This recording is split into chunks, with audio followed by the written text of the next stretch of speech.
Jack, thank you for your introduction, which seemed to me much more like an obituary notice than a recommendation for the living. However,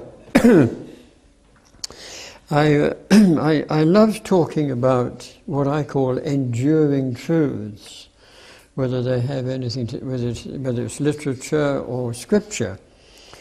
And I do hope your reaction after this lecture will not be that which I encountered when I was speaking at a university on the west coast of America years and years ago, so it seems, when I went down to the men's room and stuck on the little button of the electric hand-drying machine was a notice which read, "If you should wish to listen to one of the Dean's lectures, press this button." So, let's get into this into this lecture. Thank you so much for coming. I never mind whether an audience is one of 1 or 2 or 200. It makes no difference. It's people come because they want to know something new and have recollections of what they've forgotten brought before them. And I hope I can do a little of both those things in this lecture. And the title is Living with Live Books. In other words, books are part of your family. If they're real books and not merely magazines. I remember, do you remember, when you first fell under the spell of a book? With me, it was my mother reading to my brother and I from the Swiss Family Robinson. It was as if I had been transported to another kind of existence, wrapped in concentration, wrapped by absorption, and gradually becoming, as C.S. Lewis said, 1,000 men, yet remaining myself. I groped in the dark like Oedipus, fought as Beowulf, and soared like Shelley's Skylark. I went on voyages with Ratty and Mole, listening to the wind whispering in the willows. I was fascinated to watch Storky and Co. push the dead cat under the dormitory floorboards. And I was thrilled at the change in Scrooge, after his encounter with the spirit of Christmas yet to come. And later, there were life stories that Mother read to us of Shackleton and Mallory and other courageous men and women. And from those imaginative experiences, my own imagination and sensibility were fired. I hope you too can say with John Keats, "Much have I travelled in the realms of gold, and many goodly states and kingdoms seen," all through words. Because each time we read another book, we enter another world. And that will not always be an English world, but a Caribbean, European, American, and other worlds. And the spell of a book, it seems to me, falls when there is the willingness to believe in a story which is wrapped or expressed in mellifluous language. A good or great book has also to be written in language that we recognize as fitting the truthfulness of the story. It's a mistake, I think, to make the beauty of choice language and its range of sounds the main criterion. Of prime importance is the universal truthfulness of what is being said. Yet when that is present, couched in resonant language, we are indeed in an author's debt. Great and good writers, one thinks of Mark Twain, Thomas Hardy, Solzhenitsyn, clearly understood that the first requirement for the storyteller is to present believable characters, believable dialogue, believable land and city and skyscapes. there must as well be a believable authorial voice. And the spell falls when these several things come together. The power of literature, I think, is revealed through its special perception in creating a moral landscape that quickens, reproves, sharpens, and delights us. And when intellect and imagination skip along hand in hand along the track of truth, we're captivated, we're ennobled. And there is more. As has been said, by John Keats, I think it was, the mind, that ocean where each kind does straight its own resemblance find. Yet it creates, transcending these, far other worlds and other seas. And when we're reading great or good books, we should be experiencing not only an intensification of our being, but also an extension of our living. George Eliot commented that the purpose of novels is to extend our sympathies. I see nothing to quarrel with in that statement. We may find ourselves in medieval Scotland riding side by side with Ivanhoe, admiring Eleanor's sense and Marianne's sensibility, adventuring into the American South in the company of William Faulkner and Flannery O'Connor, or we're on a pilgrimage alongside Bilbo Baggins through Tolkien's Middle-earth. And in so doing, we come across expressions of self far better than self can express. Each time you and I read another book, we lead a new life. I agonize about Oedipus' choices. I enter the seedy world of crime and punishment, suffer with the Mayor of Casterbridge, revel in the adventures of Huckleberry Finn. C.S. Lewis, as always, put it so well. One of the things we feel after reading a great book or a good book is, I have got out, or I have got in. I've liberated from something, or I've absorbed something good. Such books, of course, are not just a mixture of paper and print. They're live minds, each with its own voice in time and space. I think that's why Groucho Marx, many years ago, quipped that outside of a dog, a book is man's best friend.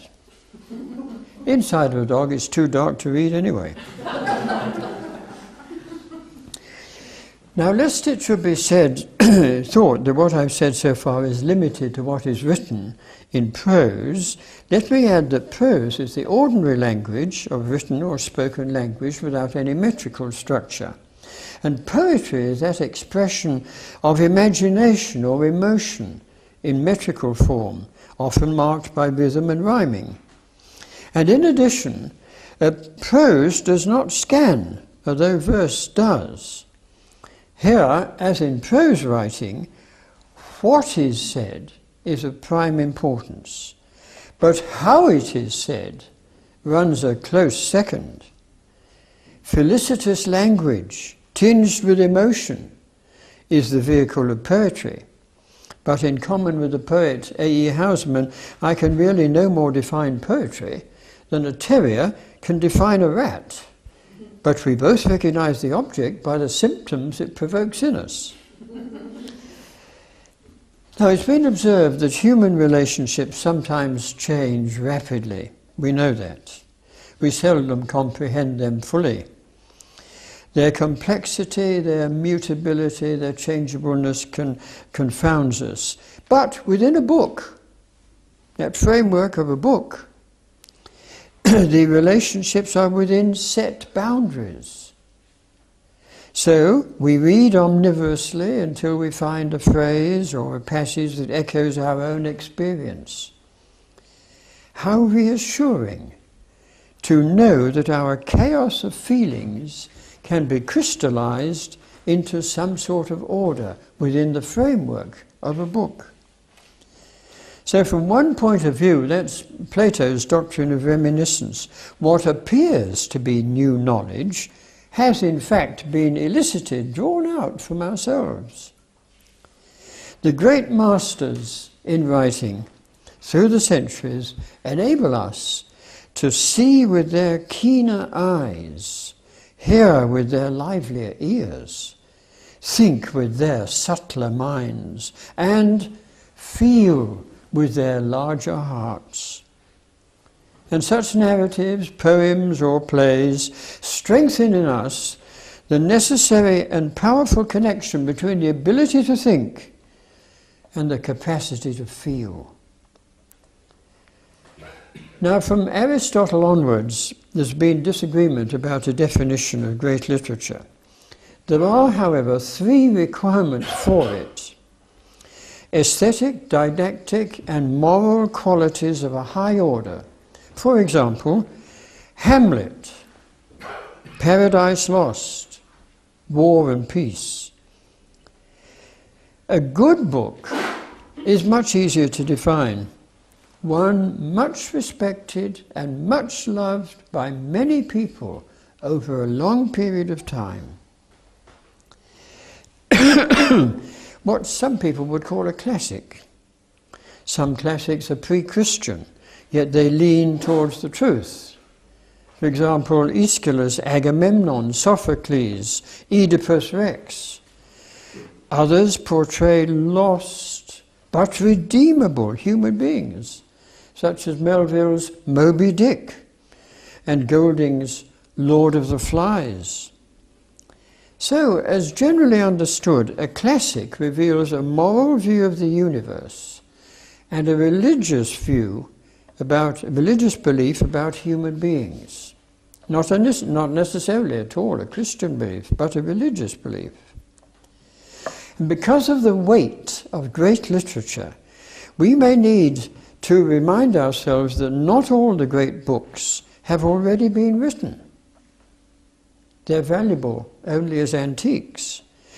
Each of us might be able to draw up a short list this morning of some such book, and also imagine that at this moment a future book, maybe by somebody here, may be in the process of being written. It's sad, however, to note what well-intentioned singleness of mind, not going outside your narrow boundaries, may lead. For example, Charles Darwin, a great man, a great scientist, he channeled himself into scientific endeavour, and in his autobiography he lamented that, I quote, "For many years I cannot endure to read a line of poetry. I've tried lately to read Shakespeare and found him so intolerably dull that it nauseated me. I've also lost my taste for pictures and music. And the loss of these tastes is to me a loss of happiness and may enfeeble the emotional part of my nature." What had he done? He'd cut himself off, as the writer De Quincey observed in another context, from reaping a large harvest of new truths through feeling or being made to feel more deeply than other men and women. He cut himself off from that because he got so immersed in his principal objective in life. Now that's affirmed also when the writer Ernest Raymond says that literature makes us not only feel more things, but feel more about them. And this enhancement of feeling can also happen when we're walking in the street or watching TV. But those are fleeting and swiftly superseded by the bludgeoning of other images. But a book, however, invigorates one's sensibilities. There's time to ponder and evaluate things, including oneself. Time and again, has it not been your experience as it has mine? I've been reading, and then I put the book on my lap, and as it were, looked up and said, of course, that's true. That's me. One should also add that literature cannot of itself turn a bad man or woman into a good man or woman. But for some folk it will be an encouragement to struggle to become one. Even the greatest literature is not the source of understanding, of beauty, or sensitivity. To believe in the doctrine of art for art's sake is to deify, to make into a god, art. Some writers do this, or try to do this, and they reserve for aesthetics the absolutism that ought to belong to religion. And it's not in the nature of literature to be any of these things, but assuredly it can nurture them. T.S. Eliot is such a wise man, and one of the greatest poets, often misunderstood. I misunderstood him for years. Or to say more honestly, I didn't understand him at all. But then I came to understand him. And he wrote that the greatest literature aims at presenting human life to us in such ways that we may understand its possibilities more fully. Thomas de Quincey remarked that the author who wins notice the most is he who awakens ancient lineaments of truth, long slumbering in the mind, although too faint to have extorted attention. And it's the great writers who do that and continue to do that. First they invade, and then they add new territory to our understanding of human life. And that comes only by new seeing, not merely by new sights, by new inner seeing. That process we can observe from pre-Christian writers like Homer in the Iliad or Sophocles in the Antigone, the clash between the rights of the individual and the claims of the state. And then on toward St. Augustine, who grappled with the issue of reason and faith, of how his classical heritage related to Christian realities.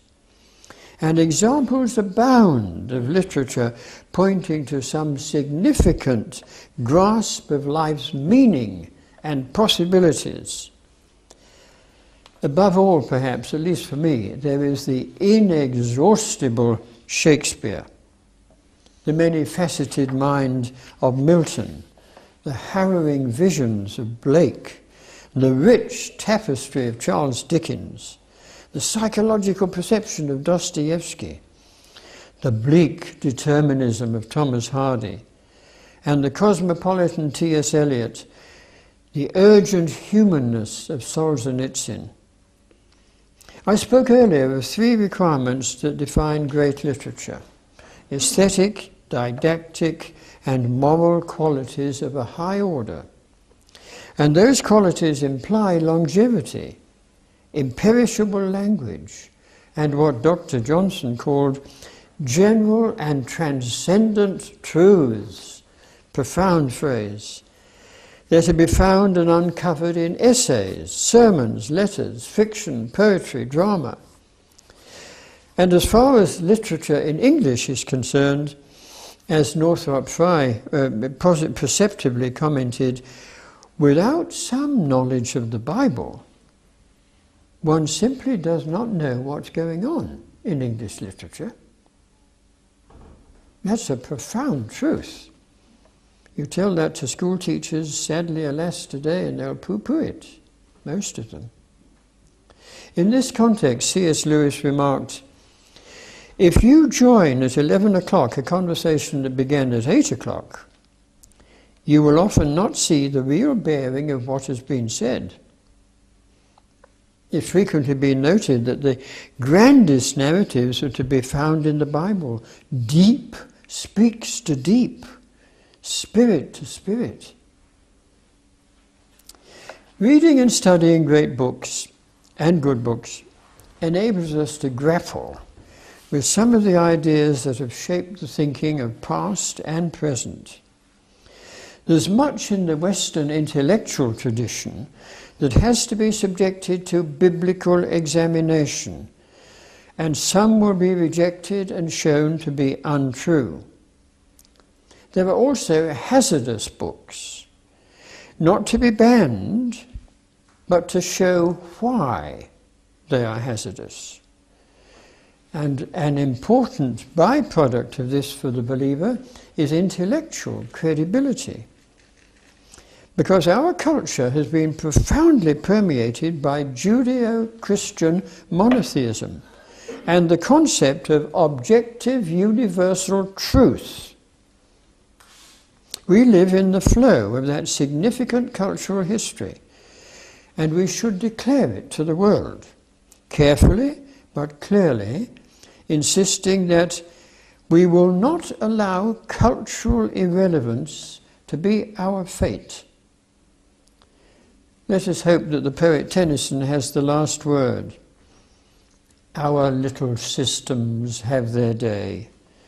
They have their day and cease to be.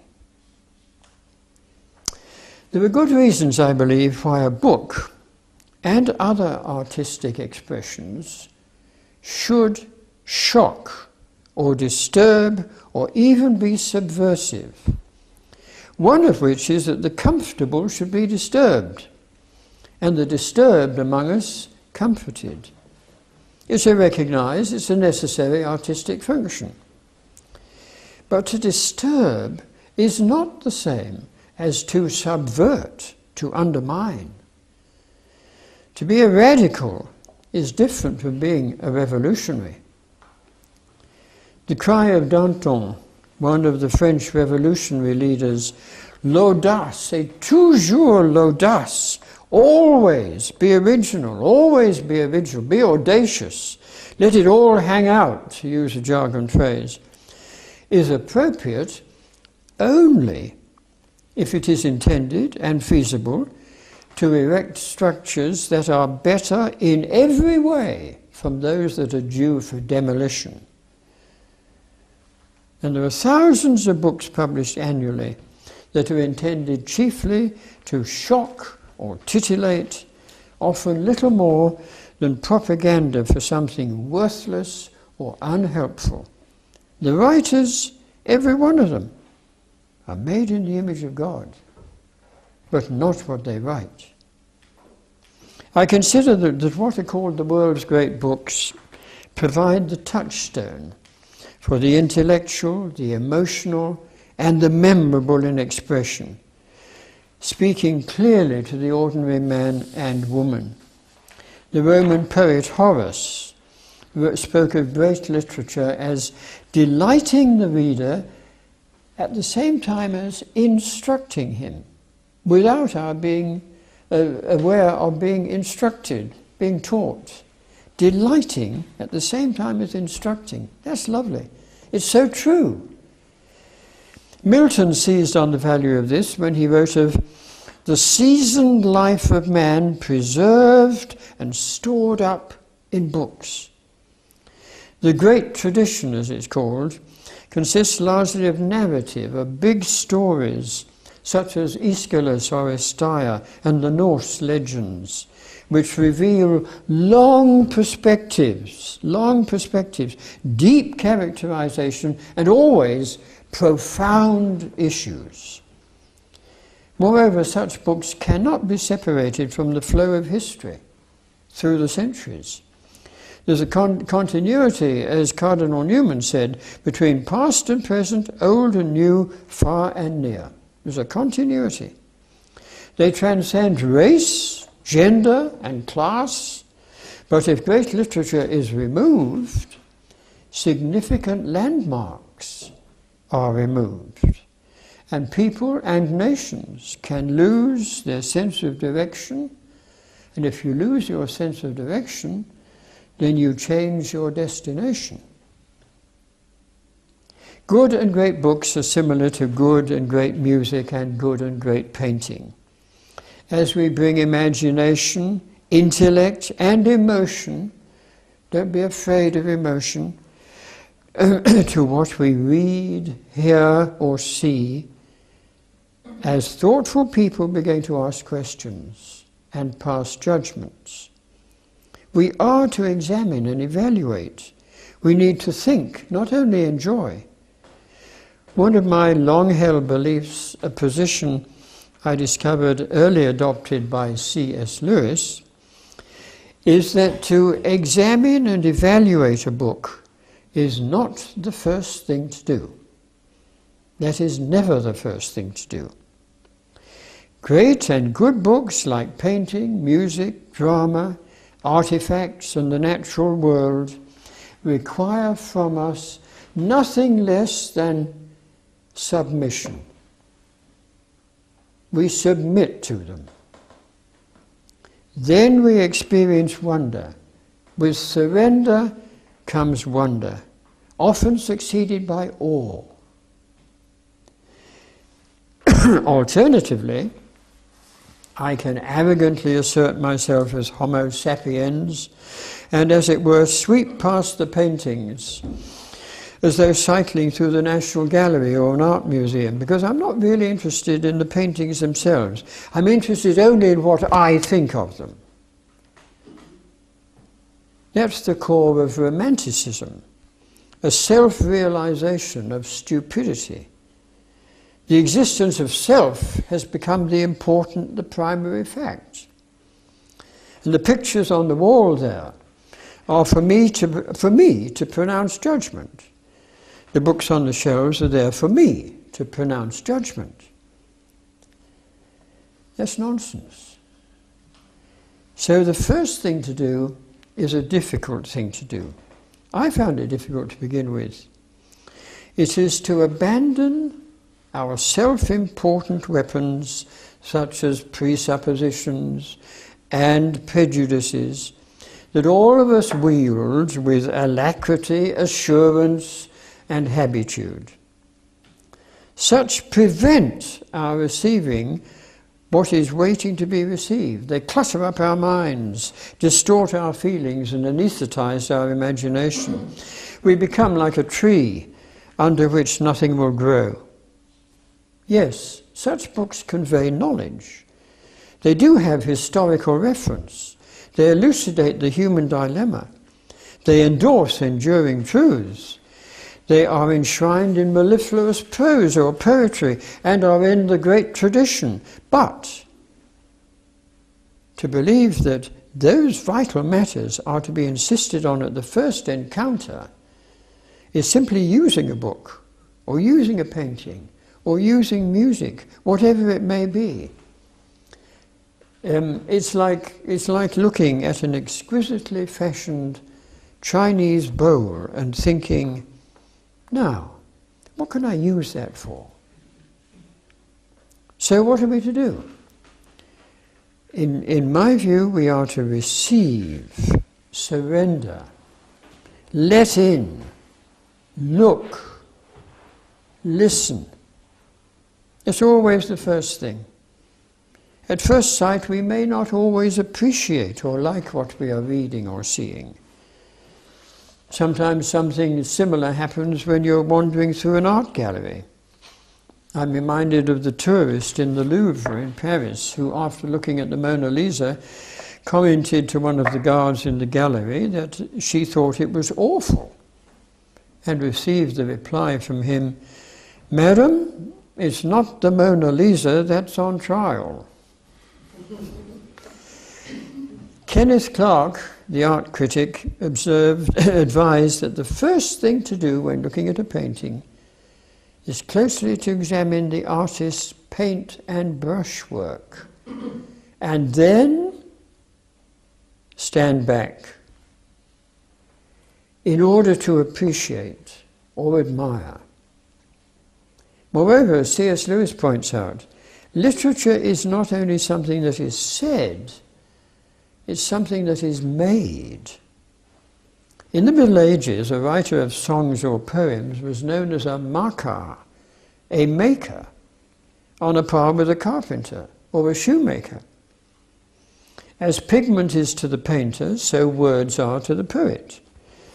You think of Thomas Hood's childlike illustration of this in his poem November, where the position of the lines on the page suggests the shrinking season and the increasing cold, and gradually reduces to the last line, the one word, November. Then there are Stevenson's lines. Bright is the ring of words when the right man sings them. And those of T.S. Eliot's Burnt Norton and East Coker. So we ought not to set to work on a volume, at least I don't think so, this is my opinion, a work of literature or work of art unless we know what we're doing. There's a fine line between analysing and destroying. As Wordsworth expressed it, our meddling intellect misshapes the beauteous form of things. We murder to dissect. Do we set to work on Elgar's cello concerto, or a Vermeer painting, or Dante's Divine Comedy, or Lincoln Cathedral? I hope not, for if we do, we shall not truly understand why these things came into being, why they exist, and be incapable of enjoying them. I say this very gently, but we shall become like the average tourist who sees everything and understands nothing. Admiration should precede criticism, but if not admiration, then neutrality. Thus, I'm not to sit on literature until first sitting under it. Coleridge commented that there is small chance of truth at the finishing post unless there is humility at the starting post. That idea is enlarged by Lewis. Great writing, of past or present, exists because there is first a world that was not created by the writer. First let it cast its spell on us. If I am to receive, I am to be a suppliant. Good and great books and other artistic achievements are not chiefly for mirroring ourselves or endorsing aesthetics or morality. At least I don't think they are. Such books are not intrinsically redemptive either, although they may occasion changes in us. They're not mainly for therapeutic, sociological or religious use or any other end. That's using, manipulating. We have unconsciously slipped into this thing called reductionism. Literature is nothing but so-and-so. Such and such. Paintings are no more than such and such. Passion and mystery have vanished. As I've already remarked, in a tradition going back to Horace and elaborated by Sidney and Shelley, literature is to instruct by delighting. Delighting. Let literature first lead us into understanding the attitudes, the emotions, the opinions, the experiences of others. The alteration of our own attitudes, opinions and behavior may emerge later. The American academic Alan Bloom, such a wise man, sharply makes this same point. There is an enormous difference between saying, as teachers did, you must learn to see the world as Homer or Shakespeare did, and saying, as teachers do now, Homer and Shakespeare had some of the same concerns as you have, and can enrich your vision of the world. Now the difference is crucial. The former statement urges us to respect history and learn from the past, partly in order, rightly, to live in the present. The latter advises us to begin with our own ideas and use books in any way we please. True, we cannot help occasionally bringing something of our own experiences to bear on what we read, see or listen to, but if we use literature rather than receive it, we shall, as it were, put on fat. If we submit and let it in, we shall develop muscle. If you doubt that, read some reviews of art exhibitions, plays or books, and you will observe that those reviews are often more about the reviewer's presuppositions and prejudices than anything that he's supposed to be reviewing. Now, literature, therefore, is not a commodity to be used to give only momentary pleasure, like a gourmet dinner. Yet, when we do let it in, it brings to us virgin vistas, fresh nourishings, new appreciations. We begin to agonize over Othello's struggle between nobility and naivety. We're angered at Rosamund's monumental self-centeredness in Middlemarch. We're amazed at the courage shown in The Grapes of Wrath. And when the book is finished, or the concert over, we undergo a joyful sadness, a sad joyfulness. We have feasted. Our humanness is enlarged. As Henry Drummond said, I am part of all I have met. And those results are attained principally because I have not, like a master, sat on literature, but like a disciple, sat under it. I ask questions, yes, but I ask questions later. First, I let it work its spell-lit magic, and then begin to think about it. And in that process, I will hope that value and moral judgments are admitted. What I hope for in a great or good book are several things. First, delighting in holding a book in my hands. The joy of turning pages, valued for its own sake. Enjoying some history. When and where was it written? And what has been its fate? Valuing some shared experiences that reflect life and may be my own life. For example, extrapolating William Golding's novels, from William Golding's novels, and finding that the characters live in the same world as I live in, uncovering some enduring truths that have been forgotten or are new to me. It may help some people if I suggest some rigorous questions that may be asked of a work of literature, as of plays and films too. What kind of person wrote this book? When was it written? What are the author's presuppositions? What questions does he raise? Does she raise? What answers does she give? What understanding of truth is revealed? What truths emerge? What view of history is presented? What view of men and women is held? What view of relationships is advocated? What is the writer's criterion of humanness? And there are more questions that may be asked, but those are enough to start with.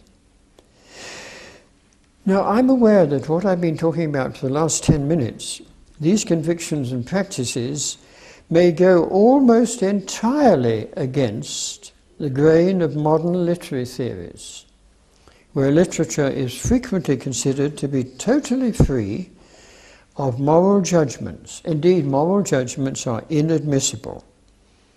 Recent literary theories, armoured in academic jargon, have stripped literature of any truth or certainty, and thus the idea that words can effect change.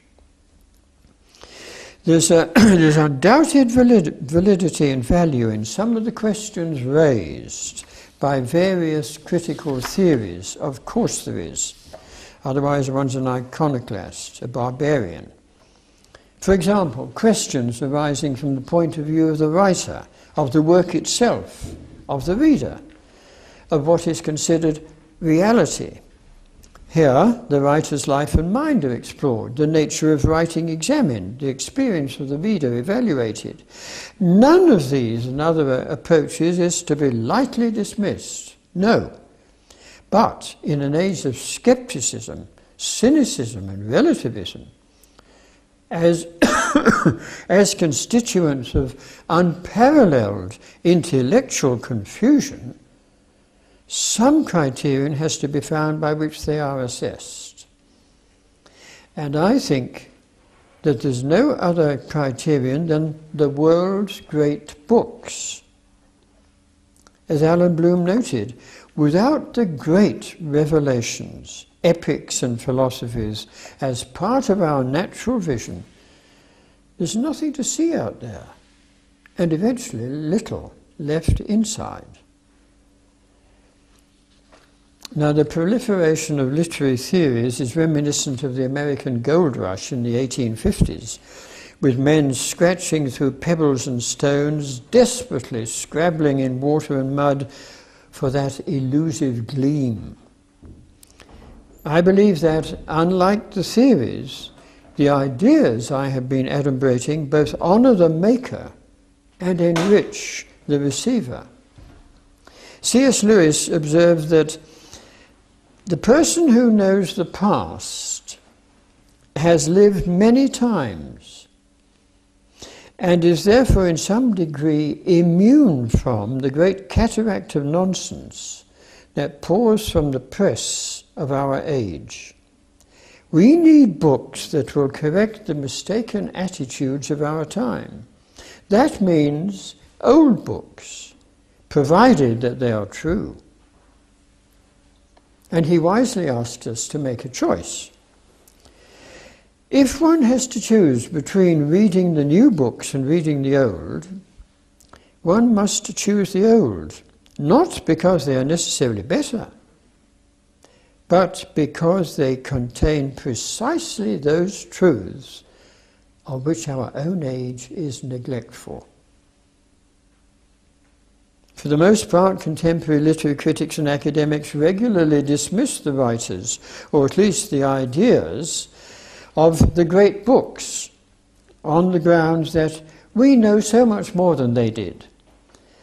To which T.S. Eliot replied precisely, and they are what we know. Now perhaps some Christian may ask, why should I bother to read the good or the great books? The world being what it is, and my being a Christian, surely the Bible is all that I need. Now, such a belief, honestly held, is to be respected and encouraged. Yet there is more to be said. There is the possibility of bibliolatry, of unconsciously venerating the scriptures almost as an idol. There's the probability of some hypocrisy, as when newspapers, magazines and books are read, but TV and films are not read, not looked at. There's the likelihood that one is careful not to venture into a discussion with a non-Christian about Christianity because one thinks one cannot hold one's own. Carefully I say that such attitudes will produce an inwardly wizened human being. The art historian Hans Ruckmacher said that Christ did not die to make us Christians. He died to make us human. In other words, to restore the God-given humanness that was corrupted at the fall.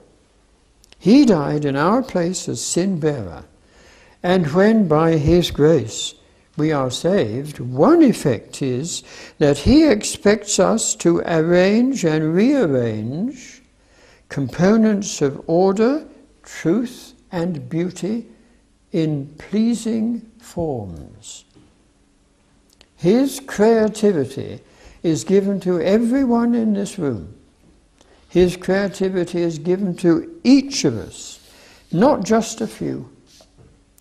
Language and creativity, although impaired, differentiate human beings from the rest of the created universe.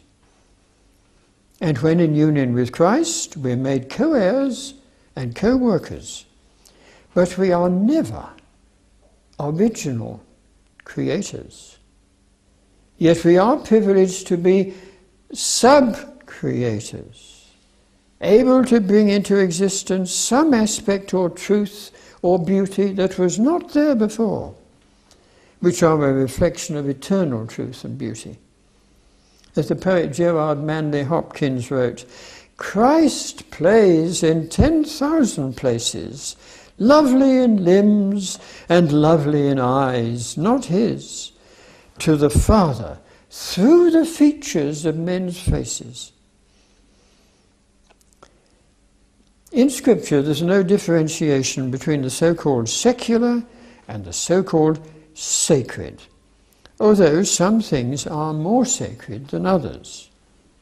Christ did not differentiate between the real sacred and the actual secular, but neither did he divorce them. Each is necessary.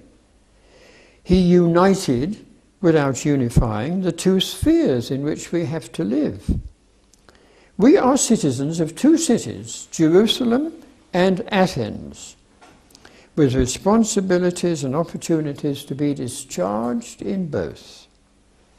To put it another way, I am neither to collaborate with the world nor exclude myself from it. By the same token, I believe that a person who is a Christian and a writer, or a filmmaker, or an artist, or a singer, should never be made to feel, as has sadly sometimes been the case, that he or she must separate their faith from their artistic endeavours, or indeed, the worst scenario, to give up their singing or their writing or whatever it happens to be. Of course it's possible, I believe it's possible, to be a Christian and to produce what some would call non-Christian writing. So be it. Let it be so. You're using your creative gift to use one's imagination to explore dark and destructive issues without losing faith or integrity. It will be difficult, and for some people it may be dangerous, and perhaps some should not attempt it at all. But to show the world that it can be done, and done helpfully, is really important. Neither is it part of a Christian's business to read and absorb indiscriminately, to suck up dirt like a vacuum cleaner, under the erroneous impression that somehow or other truth will somehow or other crystallize, and that the more one reads, the more easily one will be able to get alongside one's contemporaries. That often leads to real trouble. Nor, on the other hand, is it part of a Christian's business to be myopic and turn a blind eye to evil. Don't misunderstand me, please. Christians unequivocally endeavour to turn their backs on personal evil, but they should not close their eyes to it. Evil in the world has to be confronted and confounded. In his work, The Areopagitica, John Milton speaks strongly in favour of keeping one's eyes open to all of reality. He writes, "To the pure, all things are pure. Not only meats and drinks, but all kinds of knowledge, whether good or evil. The knowledge cannot defile, nor consequently the books, if the will and conscience be not defiled. He that can comprehend and consider vice with all her baits and seeming pleasures, and yet abstain, and yet distinguish, and yet prefer that which is truly better, she is the true warfaring Christian. And not content with that, this is the coup de grace. I cannot, he goes on, praise a fugitive and cloistered virtue, unexercised and unbreathed, that never sallies out and sees her adversary, but slinks out of the race, which is to be run for that immortal garland, not without dust or heat. Tremendous words. Each Christian then has to choose between enjoying the glorious liberty of the children of God or allowing that liberty to become a stumbling block to him or to her or to others. Yet one should realistically recognize that there are boundaries which, if crossed, may make it difficult to get back. One has to keep working at the tension between telling the truth objectively and resting in the truth subjectively.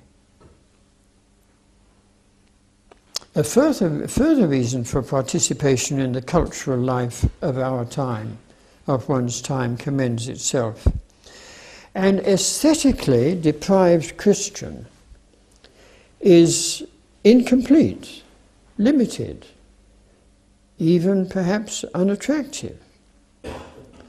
The writer, Henry Zylstra, has commented, "There is more of you after reading Thomas Hardy to be Christian with than there was before you read him. There's also more conviction that you want to be." In other words, there is an association between cultural enrichment and spiritual maturity. As another writer, John Wilson, says, literature, painting, music, for example, are part of creation, part of creatureliness, so that they can play a part in men and women's callings as stewards in the world. And the artist, no less than the scientist, is playing a part in opening up and disclosing the riches of God's creation. In this way can the Christian fulfill the responsibility of being leaven and a lamp to his or her generation. We can speak God's life and judgment more effectively that way than by shouting on the sidelines.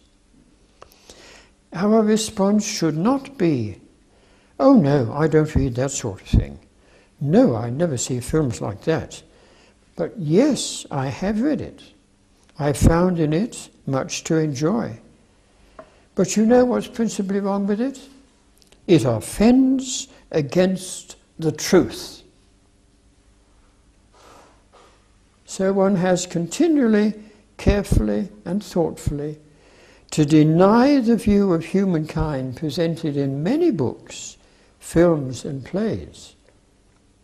Yet, at the same time, much literature can be used as pre-evangelism, opening up the ground to belief, to planting belief, even though it may go against the grain of our beliefs.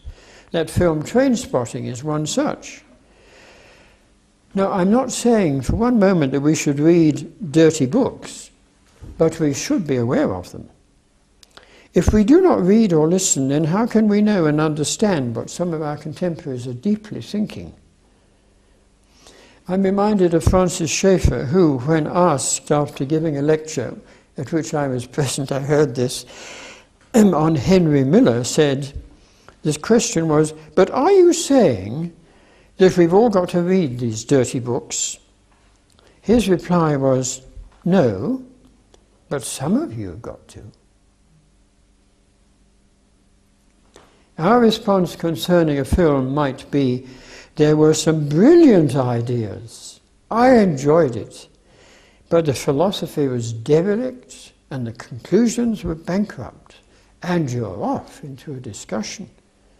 Of Samuel Beckett's tortured plays or the latest soap, we are able to say, believers are able to say, this is what life is like without God. Do you think we were meant to live this way? It's essential for the believer to use his or her mind and to have intellectual credibility. The believer will seek to think Christianly, to view all knowledge as sub specia eternitatis, in the light of eternity. And I think that unless one consciously employs this touchstone in the light of eternity, one is in danger of becoming spiritually anesthetized and intellectually confused. At the same time, I do hope that none of us here is among those who believe that there's nothing to be learned from secular writing. Gently, I say that to reject such writing is both arrogant and stupid. Is God's common grace not in fact common, but restricted only to believers? Not so.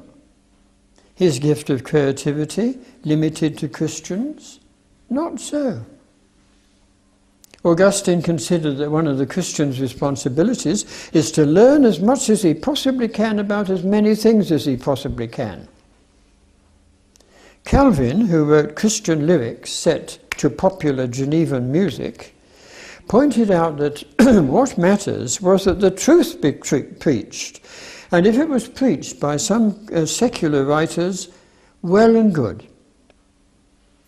Martin Luther, who used the pop songs of his time to attack heretics, was persuaded that without a knowledge of literature, pure theology cannot flourish.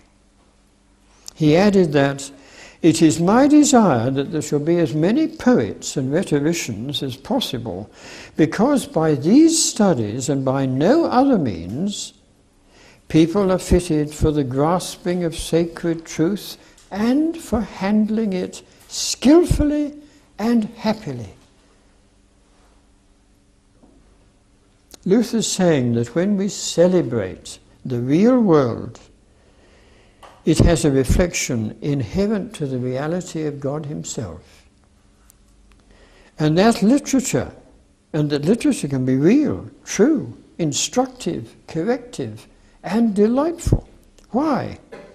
Because the world is real. Luther has also this to say: next to the Word of God, music deserves the highest praise. The gift of language combined with the gift of song was given to man that he should proclaim the Word of God through music. So, we are vigorously to use our minds to demolish every proud and lofty thing that opposes God, and harmful ideas that devour men and women, our generation, and yours, and the next, through vain deceits. The theologian Gresham Machen wrote that the Christian cannot be indifferent to any branch or endeavour. It must be studied either to be demonstrated as false, or in order to be made useful in advancing the kingdom of God. The Apostle Paul, in fact, spent much of his time discussing, reasoning, preaching, debating, disputing, controverting. We are not to let the world around us squeeze us into its mould, but to let God remould our minds from within. C.S. Lewis used his mind too, and he cried out, almost with a sort of splendour like trumpets, "There is no neutral ground in the universe.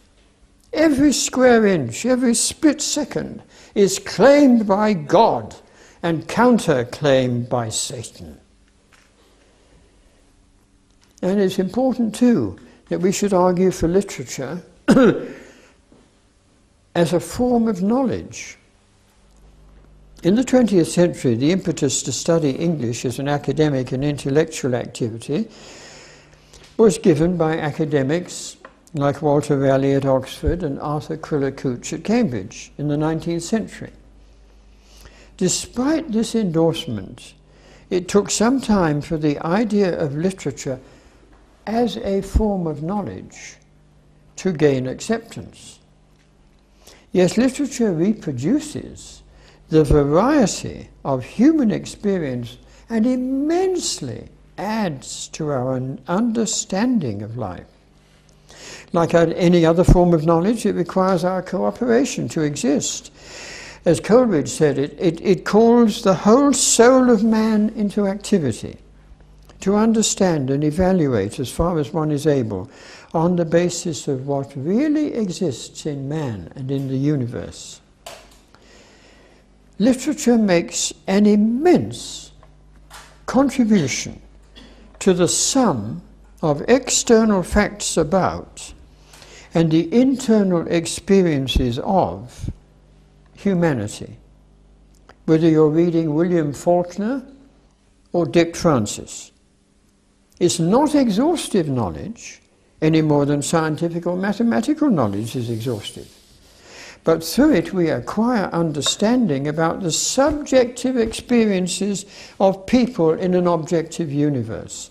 It recreates the life of the past as we share the experiences of writers past and present. And the really great writers have always felt a responsibility for their readers. Certain things must be said. Equally, certain lines must not be crossed. Now that position has nothing to do with censorship, but it prevents a writer from being charged with arrogance and self-indulgent irresponsibility. It's also a reminder, as Wolsey in Shakespeare's Henry VIII says, "Press not a falling man too far."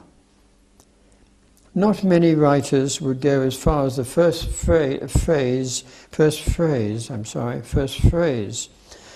of John Sebastian Bach's inscription in his little organ book, which read, "To the glory, to the glory of the Most High God, and that my neighbours may be benefited thereby." But responsible ones would acknowledge the desirability of that second phrase, that my neighbours may be benefited thereby. In a narrow sense, literature could be termed a record of the human past, by which we can, to some extent, interpret present knowledge and experience. It's even argued that the arts have a merely decorative function, like icing on a cake. But that ignores the unity and the diversity of God-given knowledge, as well as the unique information about men and women that is provided in a story, poem, play, painting, opera. Information different from, but quite as valuable as, that provided by any other form of knowledge. The poet Wordsworth's description of daffodils is not the same as that of a botanist, but both are valid. Each complements the other.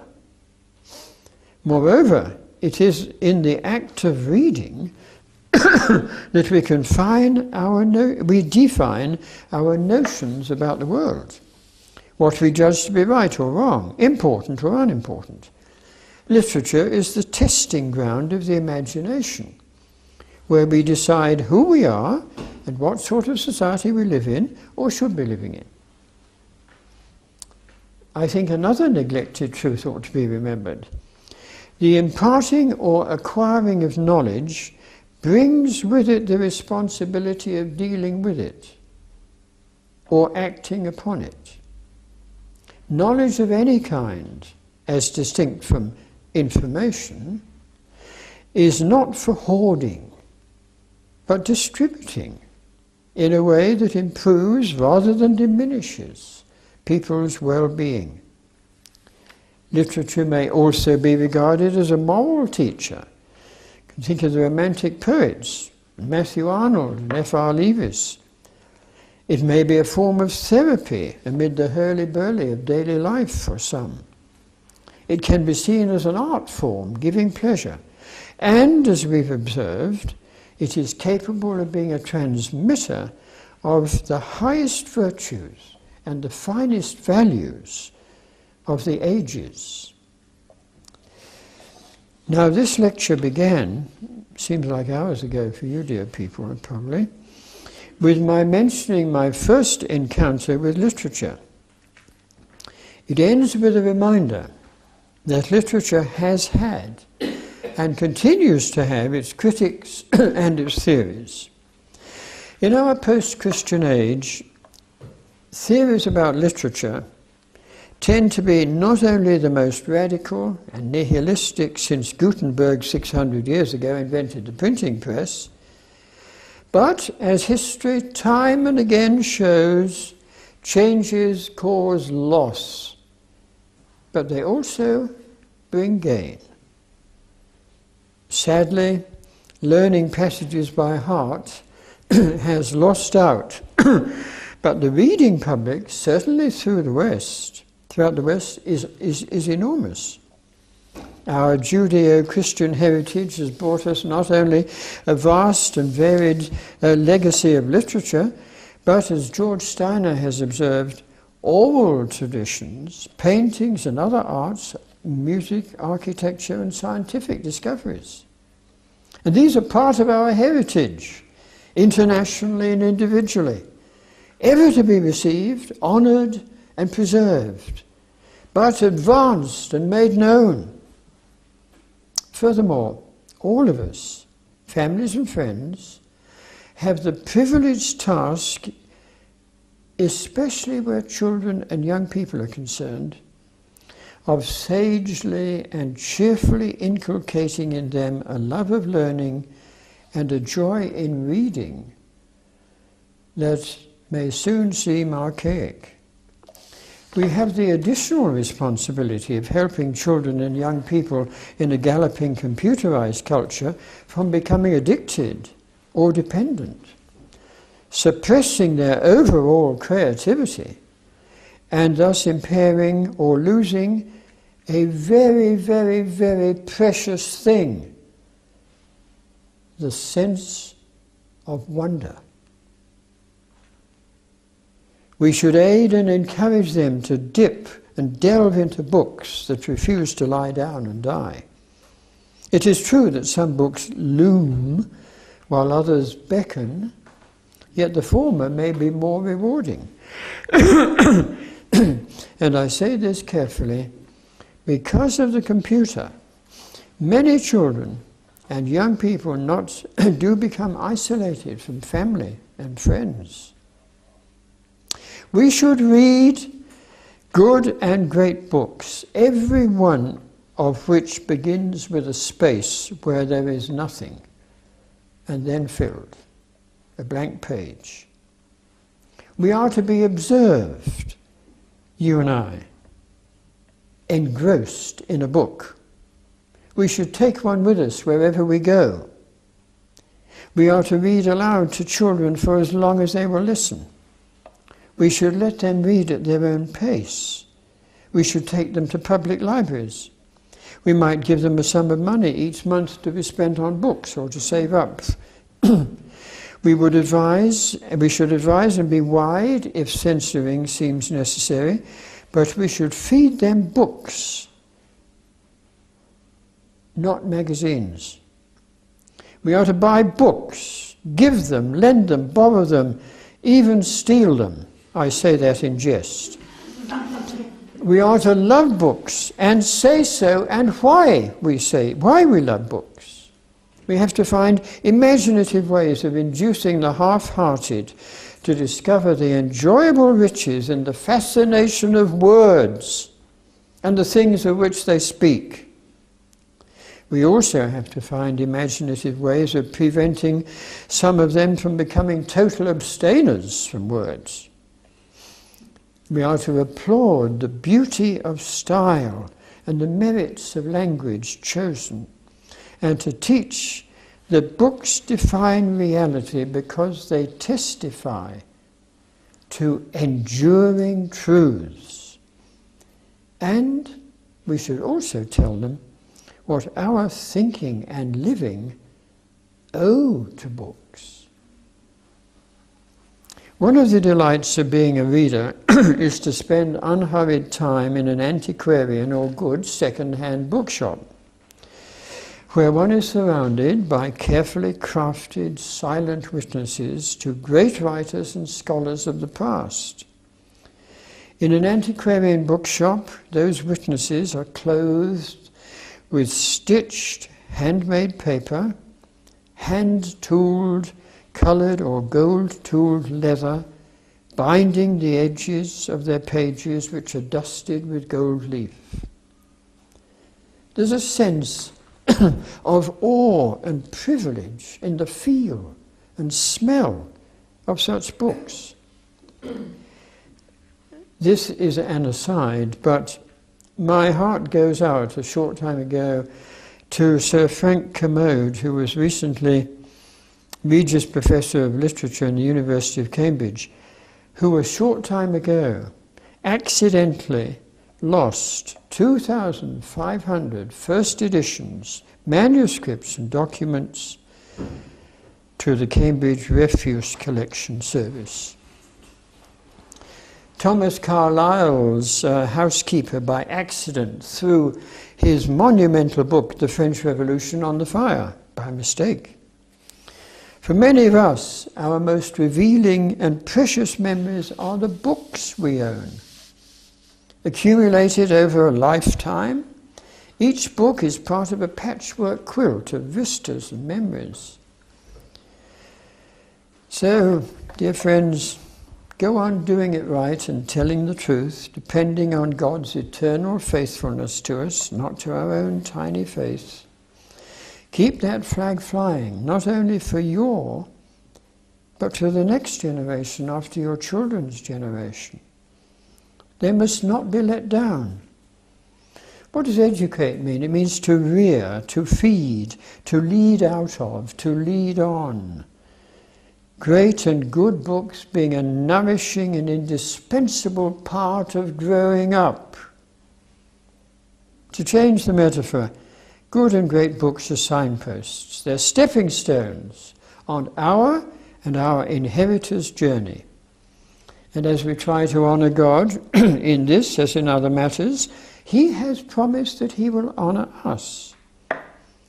Though we're living in a time of rampant individualism, moral turpitude and intellectual confusion, we're not marooned in the 21st century. We're not. We're in the same flow of biblical history as all the saints who've gone before us. A great host that no man can number, whose faith follow. Thank you.